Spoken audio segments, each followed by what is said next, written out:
Good evening. If I could have your attention, we're going to go ahead and call our meeting to order. We've got 6:30, and I know y'all don't want to play in the rain too long tonight, so we're going to go ahead and get this underway. And so at this time, we'll have our pledge. Would you like to do introductions, or how do you want to handle?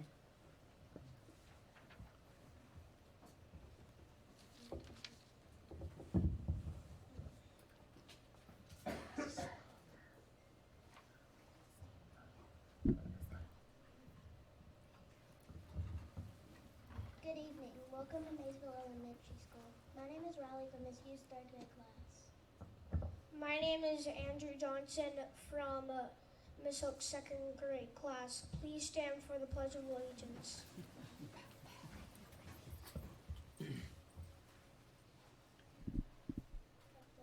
I pledge allegiance to the flag of the United States of America and to the republic for which it stands, one nation, under God, indivisible, with liberty and justice for all.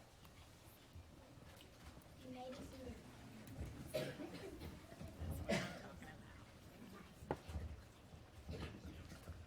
Very good. We appreciate that leadership. Y'all did a great job. At this time, we need to approve our minutes from our last meeting. Hope everybody's had a chance to look over those. So we need a motion to approve. So moved. And a second? Second. All in favor? Aye. Okay. And the approval of the agenda. We'd like to make one change to the agenda. The Board of Education will have their leadership retreat on March the 5th and 6th, and we're going to bring all certified recommendations at that meeting. So item number Roman numeral 8 would be struck from the agenda for tonight. Okay, with that being said, do I have a motion to accept our agenda? So moved. And a second? Second. All in favor? Aye. Aye. Okay, and we'll turn it over for your comments. Wanted to say a very special thank you to everyone for literally weathering the rain to get here. I know it was a little bit difficult, but we wouldn't want anyone to miss the opportunity to come to Maysville Elementary School. This is a very, very special place, and they always have lots going on, and as you can see, they embrace kids, and the leadership is evident. So we'd like to turn it over to Dr. Archibald so that she can share with us the highlights of Maysville's outstanding performances here we have lately.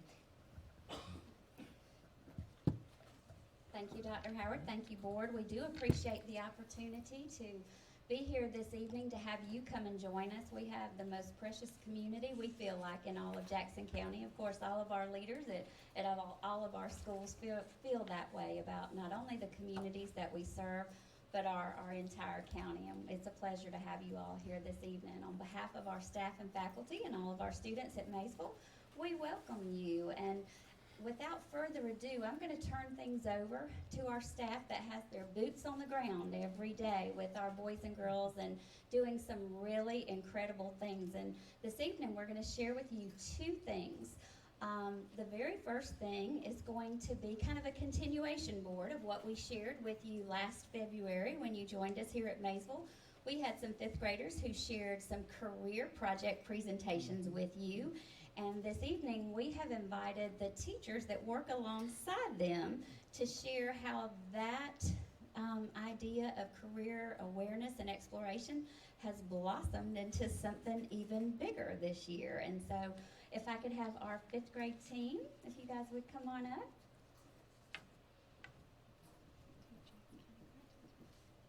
So like Dr. Archibald said, last year and the years before, we've kind of started the career exploration with our kids. And in the past, we've just done kind of let's do some research and write a paper for our informational unit. This year, we've really taken that by the reins and kind of have gone full-blown with it. This year, our kids were able to present their projects to the second and third graders here at Maysville, and also some community members came in and they were able to present their projects. As well as this year we're kind of taking it in a different direction with technology, and the kids are going to be constructing their own websites to display their information with the help of Miss Bridgewater.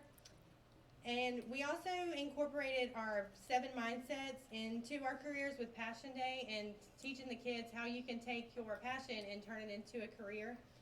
And then we've also been able to meet with Todd Schultz and got ideas for some field trips, and Ms. Houseworth's going to tell you about that. Hey there, I'm Ms. Houseworth. So we have been fortunate enough to take our fifth graders on career field trips. We've done one every quarter. So we have visited businesses in the area, anywhere from, we went to the courthouse one day, which was an adventure. We visited Quality Foods and Ingalls, which was, it was spectacular, honestly, because they had only been up and down the aisles with parents, you know, and when they thought of working at Ingalls or Quality Foods, all they probably thought about was working at the cash register.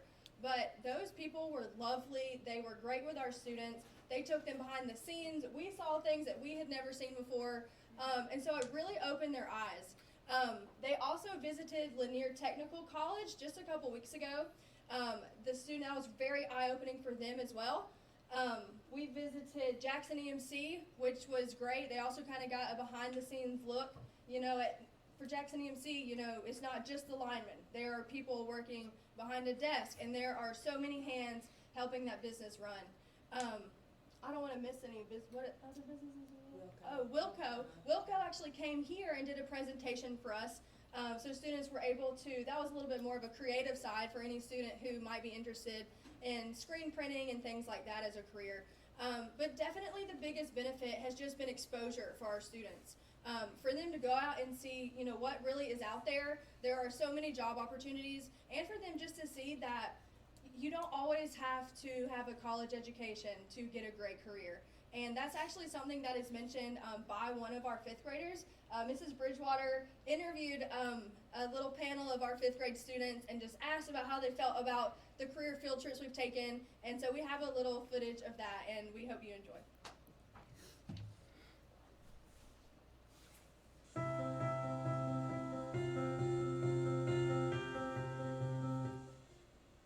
Okay, ladies and gentlemen, could you introduce yourself to our audience? My name is Natalie Duncan from Miss Childress's fifth grade class. My name is Max Leonti from Miss Childress's fifth grade class. I am Alex Ramirez from Miss Barnes' fifth grade class. I'm Zachary Moore from Miss Houseworth's class.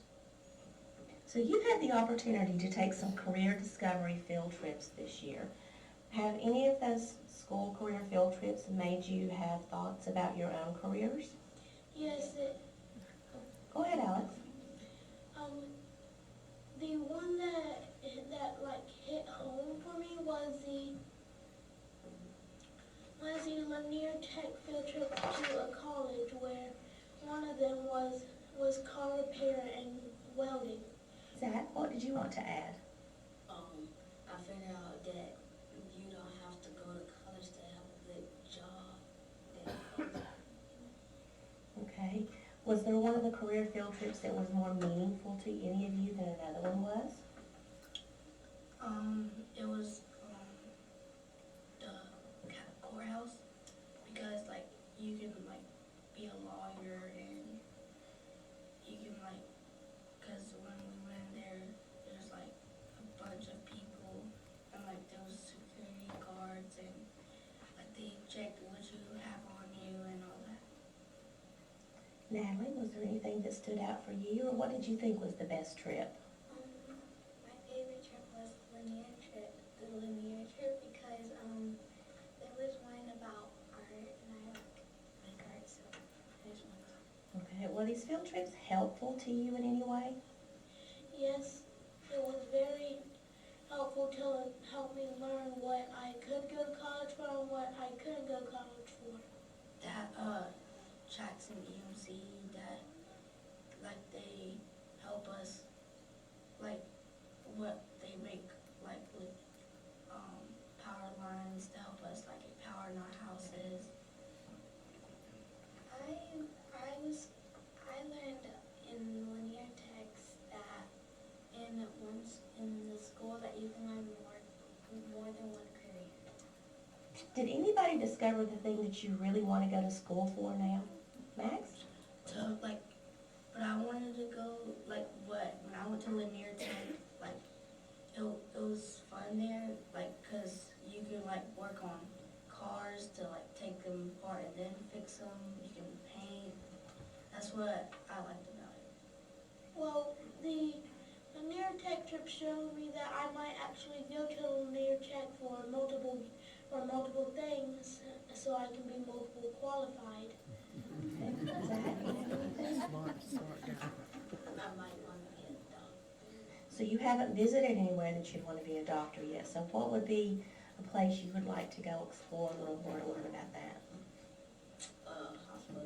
Okay, so going forward, do you think these career discovery field trips are beneficial or are a good thing for fifth graders to go experience? Yes, because they can explore more careers that they might think they want to do in the future.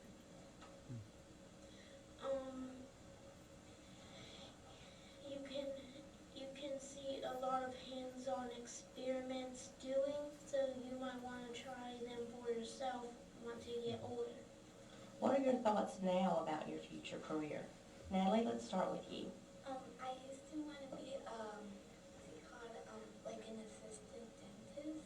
Mm-hmm. But now I want to be like an artist because of when we went to Jackson Lanier Tech at the dentist place, they had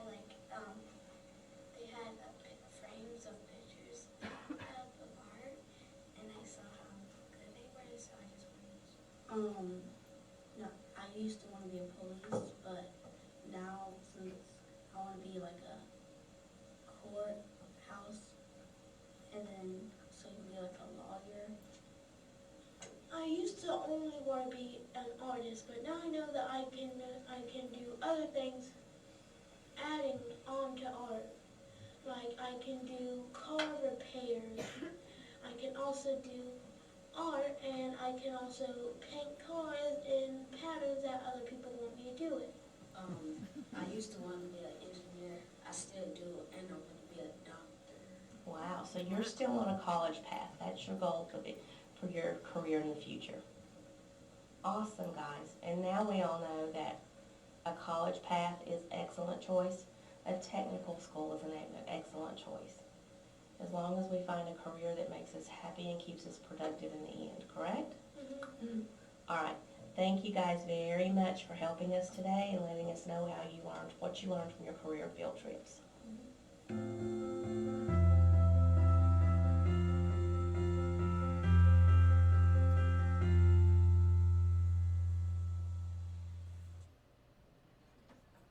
just wanted to wrap up the career-based field trips. My name is Allison Profit. I'm a student support teacher here at Maysville, and I work with fifth grade as well as other grade levels.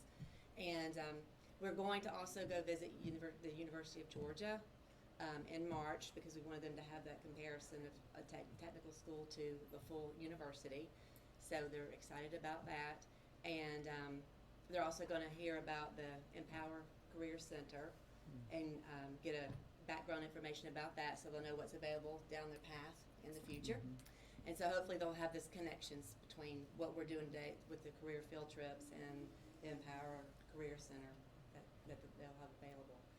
Next year we plan to continue with the field trips and try to have a few more speakers come to our school because we really wanted them to see Kubota and that opportunity, but they're too young to actually go to that facility, so we want to work to get more people to come here to present to the students.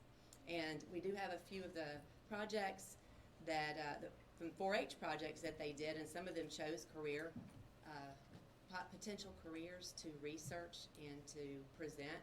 So that's what some of these posters are that are here on display if you want to take a look at any of those this evening. Thank you.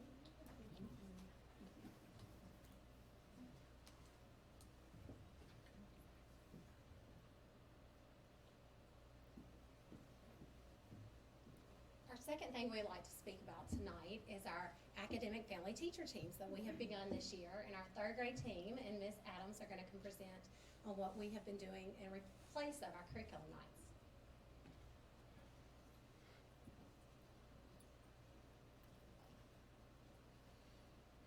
Can switch it, Ms. Bridgewater. So we have academic family teacher teams now instead of our traditional curriculum night.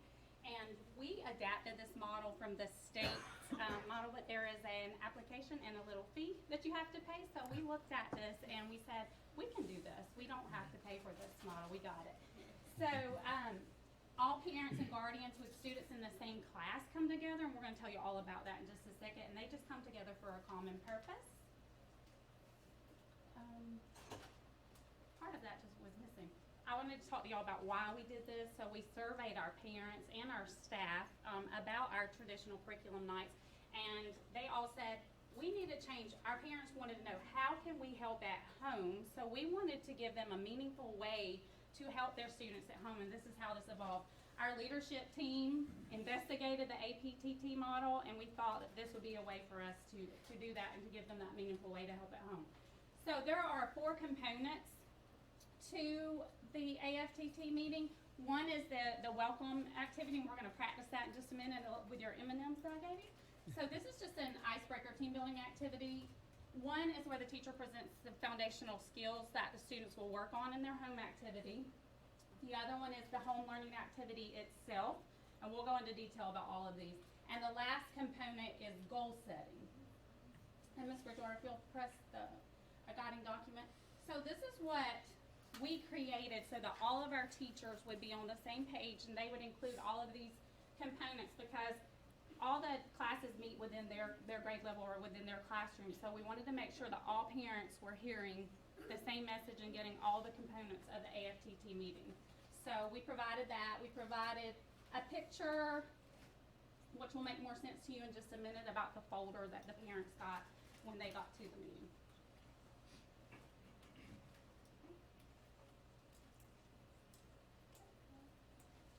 Okay, so we're gonna practice our team building activity, and so this is a little small. I put it on the slide, I thought. If you have a red M&M, you're gonna turn and tell your neighbor what is your favorite food. If you have an orange M&M, you'll turn and tell your neighbor what is your favorite book. Yellow, your favorite animal. Green, your favorite movie or TV show. Blue, your favorite hobby, or brown, your favorite song. So turn to talk. What's my favorite TV or movie show?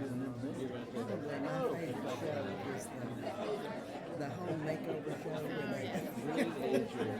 with the brothers, the twin brothers. Yeah, I love them. Yeah, I do. Your favorite song? Honestly, like Rugged Cross. But in terms of favorite song, well, the hymn is a song, so yeah, that's gonna pass. That would fit the bill. what's happened about, my favorite song. Okay, last time if you hear me. Last 2 times. Alright, our focus is back up here. Thank you.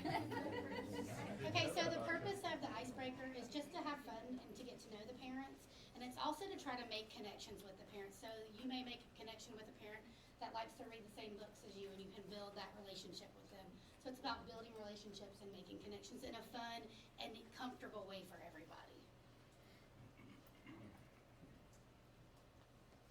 So one of the components is the folder, and this is what the folder looks like. Each child is given a letter. So you can see on the graph, it's the letter is your child, and so when you get your folder, the teacher will give you your child's folder, and then you look in the back to find out who your child is. So this is child O. And then you would look on the graph, and you would find your child to see how your child is performing compared to their peers in the classroom. So we began with just using Fonts and Pinnell data.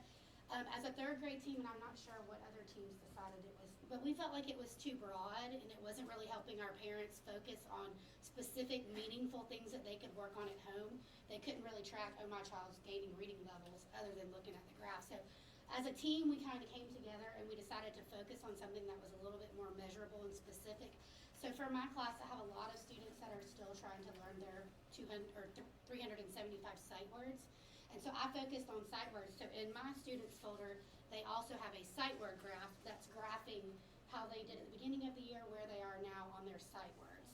And then, and I'm Ms. Brewer, and Ms. Hughes in our classes pretty much came to us knowing the sight words, so we wanted to kind of dig into something else that would help with the fluency, would help with the comprehension part. And so we chose to kind of focus, just fine-tune in on vocabulary, which will affect that comprehension and just fluency as a whole. So that was just kind of our little goal to help in the end readers and, of course, increase their level. The cool thing about this is we differentiated between the needs of our class. So we didn't necessarily all have to do the same thing, but each teacher could kind of pick what would be best for their class that we could get the most bang for our buck out of.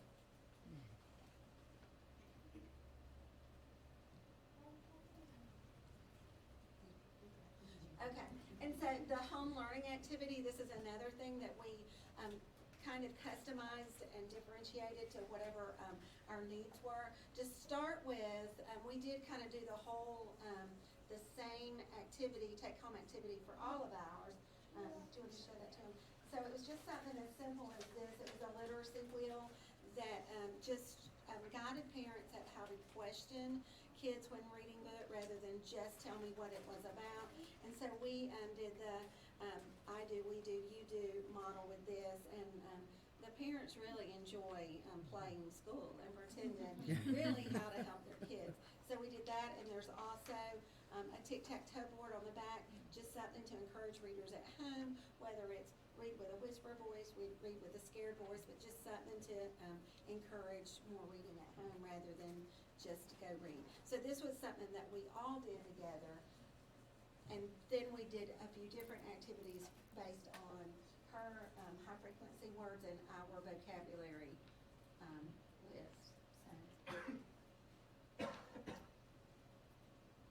So then we did our goal setting with each parent, and we had already pre-tested our students on the Wordly Wise. That's what we chose because that's our vocabulary program. So they took a pre-test, and we knew out of the first 50 words. And so we were able to give the parents their scores from the pre-test, and then we asked them to think about what they felt like their child could know by December when we would meet again. And so they set that goal, and then we also had them make sure that the goal, that they created things at home that would work. Like, don't set an hour, say I'm gonna work on this for an hour, when that's really not doable in your house. So it might be, we're gonna work for 10 minutes every other day or something. So we had them really look at, you know, what is gonna work with our family dynamics, with sports and different things, and make sure that that's something that your goal that you can reach. And then we gave the post-test at the end, and so then they were able to see, you know, the increase, and that's a measurable goal then, because they could say, okay, they started here, and then this is where they finished. And so that kind of helped the parents. And then we're also doing the next set of words, so we're starting on for the next semester. Then they got the next 50 words. We gave them the pretest already. So we're kind of using that. So by the end of the year, we want to see how many of those 100 words that they know and understand and can comprehend, because again, that will help in their comprehension as they go forward. I was just going to and we also, this past time, we were focusing on fluency, but our last meeting, we went ahead and added a math goal in too for math fluency. We're overachievers. And, so it really, it's empowering to the parents to be able to see the data without it being up there that their child is either the lowest or the highest, but it's really empowering for parents to see where their kids are and that they have power to do something about it. They can set a goal and see what they can do to increase that. But so this past time we added a fluency goal too, and we've got a reward at the end that we're all working toward for that math fluency.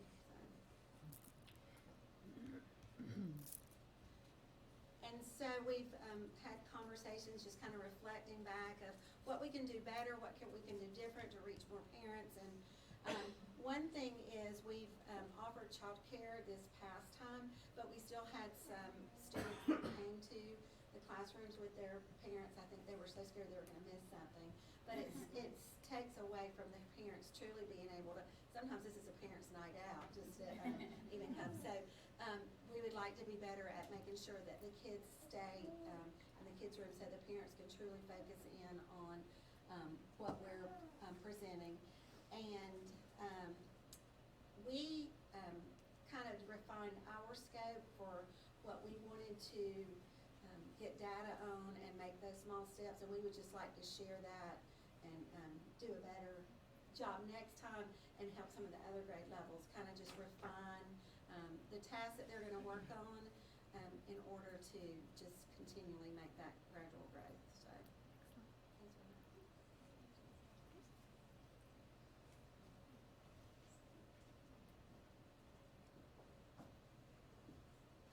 thank you all for letting us take a little bit of an extended time this evening to share some of the two main things that have been a focus and a highlight for us as at all schools. There's so many things to be proud of at each of our individual schools, and we appreciating you let us highlight those things this evening. Thank y'all very much. Absolutely. There's a level of specificity and focus that's laser driven here, and it's really appreciated and valuable, and it's so good for parents to be able to have those relative comparisons, and that process is very, very helpful. So thank you, and I love the fact that she said it's empowering to the parents. It gives them the tools so they know what to do. So thank you very much. That was outstanding. In addition to highlighting our schools, we love to highlight our students, and so at this time I'd like to ask Mr. Wester if he could come forward and represent Jackson County Comprehensive High School each month as he's coming forward. We have the privilege and pleasure of recognizing one student and one teacher. The Jefferson Rotary Club has these folks for lunch and recognizes their accomplishments. So Mr. Wester will introduce Jackson County High School, and then we will welcome Ms. Palmer to the podium to honor East Jackson High School. Good evening, everyone. It's a pleasure to be here this month and to introduce you to Ryan Zong, who is our Rotary Student of the Month, and he has selected Ms. Heather Hamrick to come up at this time. Ms. Heather Hamrick as his influential teacher. Board members, you might be recognizing Ryan. He was our MC of our highlight last month as our student body president, and Ryan is certainly just another example of some of the amazing young people that are at Jackson County High School, and of course throughout our county. But Ryan is the son of Yua Mua and Sing Zong, and his academic accomplishments are stellar. He has successfully completed AP Bio, AP US History, AP Seminar, AP Calculus AB, AP Lang, Advanced Placement World History, and AP Human Geography, all prior to this year as a senior, where he is now taking AP Government and AP Econ, AP Lit, Graphic Design and Production, which is our yearbook class. He's part of that group. He also takes Honors Chemistry. He takes the second half of AP Calculus, which is the BC course, and AP Research as well. In addition to those academic accomplishments, Ryan is a varsity soccer player and has been for the last 3 years. He's been captain of the team the last 2.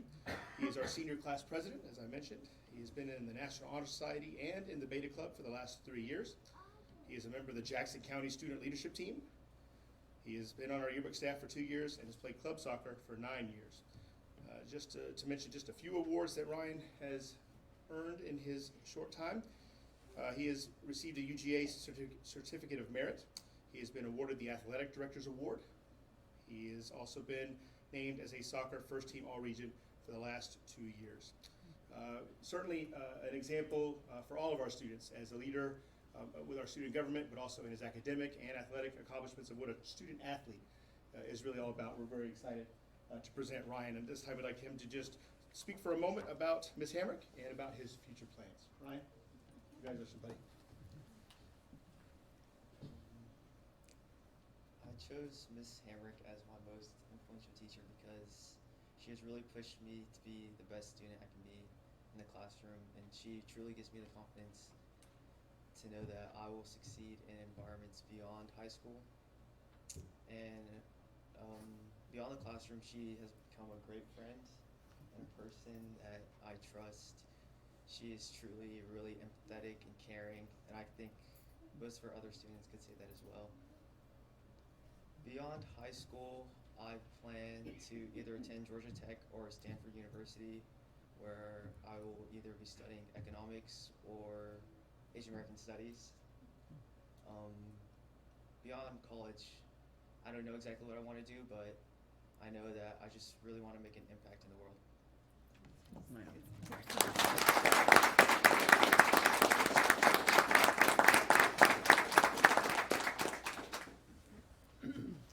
Congratulations to both of you, and I believe your parents are here, we want to say a very special thank you to them for being here as well. Deserving. Ms. Palmer, introduce our East Jackson High School Rotary student and teacher. Congratulations, Ryan. And so joining me tonight is our Rotary student in the month, Jake Myler, and his teachers, Tracy Smith, and he'll tell you a little bit about her in just a few moments. With Jake tonight are his parents, Jacob and Amanda Myler, and his grandmother, Sarah. I will add as a footnote, it has absolutely nothing to do with Jake, but Amanda and I were students together at Benton many years ago. And Mom, Sarah, was working in the front office at Benton at that time, and then we graduated from Jackson County High School together just a few years ago. Yeah, we'll also be turning 30 on February 28th. We share the same birthday, that is correct. I was going to say 29, but okay, 30 will do. And Amanda, I think you started your teaching career here at Maysville, is that right? Yeah, and now she teaches at East Jackson Elementary, so a lot of connections there. And Jake is an absolutely wonderful student. He has been an AP and a dual enrollment student for us. This year, his current schedule involves some dual enrollment courses like political science and pre-cal. He's also involved in CTAE courses like Audio Video 4, so he's in his 4th level course there. He's involved in our yearbook staff and Mastery Choir, so he's part of our group that has traveled to Hawaii and to Washington, D.C. and performed in those places.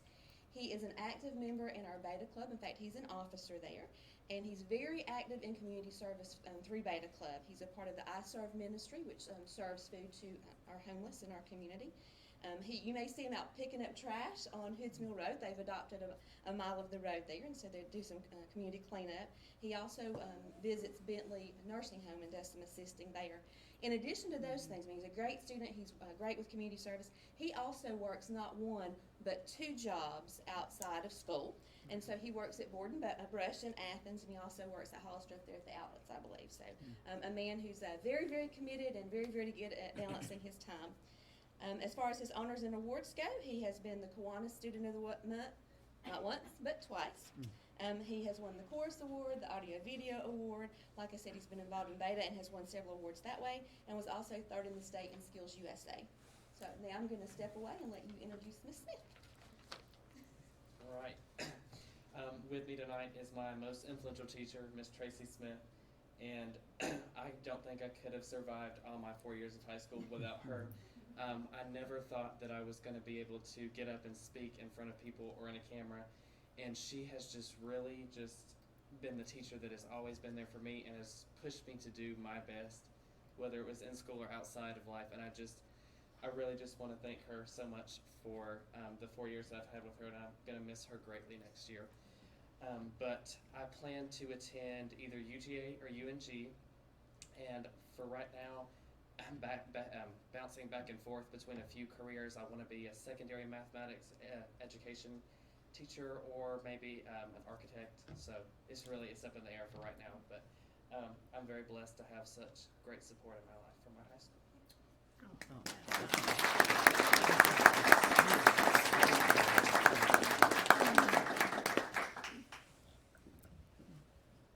What a blessing it is that we get to share time with young men like that. It's quite an honor for us, and congratulations to you all, and thank you very much. And to you, Ms. Smith, as well, thank you for pouring into them, as well as Ms. Hamrick back there. We're grateful for that.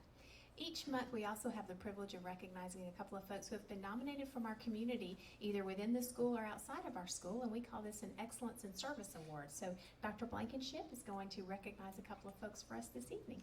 I'm going to ask your help, Miss Wheeler. She's so one-handed. that I don't drop things we up don't, here. Yeah, we don't want you toppling over. Okay, come pick it up. That would not be good. Well, good evening, everyone. I'm excited to come forward this evening and share 2 excellent recipients with you for our Excellence in Service Award. And we can always use more nominations, so please feel free to nominate those that you see going above and beyond in their service to our students, whether they be school employees or community volunteers. We accept all nominations. Our first recipient is Ms. Megan Arnold from West Jackson Elementary School, and she was nominated by a colleague, Teresa Swim. And this is what she had to say about Megan. So Megan, if you're here, please come forward at this time. And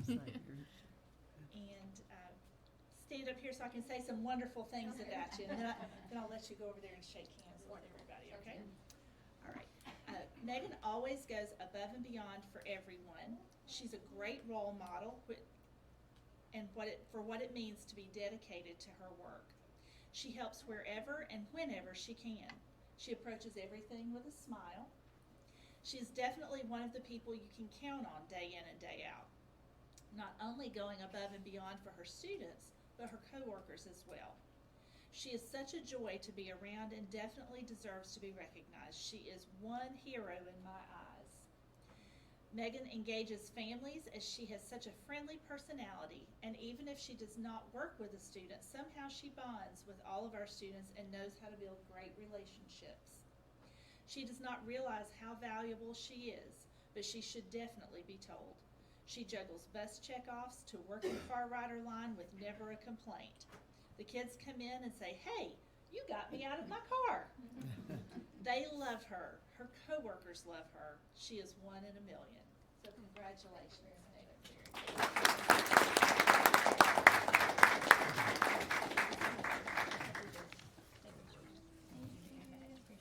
Congratulations. Our next recipient is Miss Becky Hawk from Gum Springs Elementary School, and she was nominated by a parent, Chrissy Barnhill. So Ms. Hawk, if you are here, come on.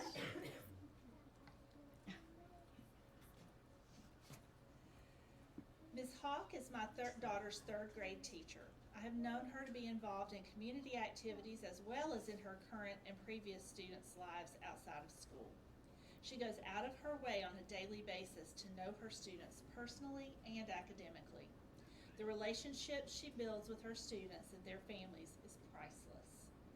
She makes students like my daughter now want to go to school and learn math and reading and apply these skills in ways in which their lives are truly being enriched. She enriches their lessons and keeps them engaged in their learning. She encourages the students to be independent thinkers while relying on one another to solve problems. Teachers rarely get enough recognition, but a moment cannot go by without recognizing a teacher that goes above and beyond both during and before and after school hours. She deserves a gold star because she is the definition of a loving, nurturing, engaging teacher and cheerleader. Congratulations.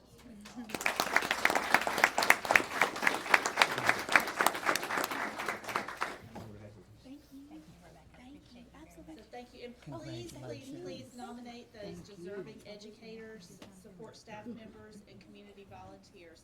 I think you heard a theme there about building relationships, which is what we work hard to do every day, and those are two certainly fine examples.